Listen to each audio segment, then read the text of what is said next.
quick answer type questions.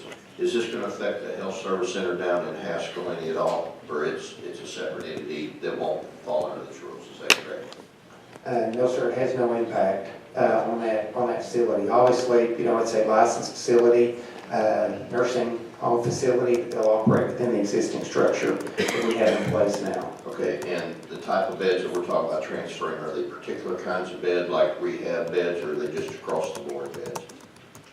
Because in a nursing home facility, you have like rehab beds, you have, I think they call them sniff beds, they have different kinds. This is just a number and they work out the details. That is correct. Okay, and then this doesn't affect homes that are taking care of people that are in what I call the 3 and under. They don't really come under the same rules and regs of a nursing home. They're individual homes that are set up to take care of up to 3 people. It doesn't affect them at all, does it? And then the current nursing homes that are out there, they are not, some are not operating at capacity. What this rule actually does, while it may not address the issue of free trade or market, it at least takes care of what is the pressing issue right now, is there's no latitude to take care of the needs in the areas where they exist. And while it may be a battle, it's not the battle they have here and now on this rule. It may be a separate piece of legislation that the battle interfere with free trade and, you know, competitive markets and all that kind of stuff. Is that a fair statement? Yes. Okay. And so what we're going to do by passing this thing out today is we're going to help control the bed cost to the state, because if we don't do this rule, then these facilities are going to operate that are currently in place at a higher cost that they're going to have to charge. But at the end of the day, Medicaid controls the bed rate that we pay these nursing homes, and they have to operate within that or make up the difference themselves through efficiencies. Is that a fair statement?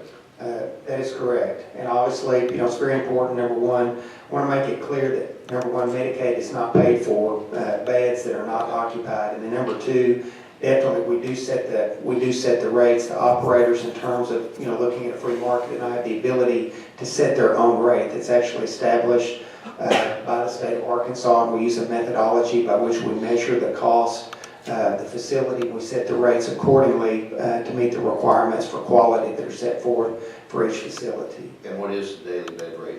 Well, it actually varies per facility based on their submitted cost report.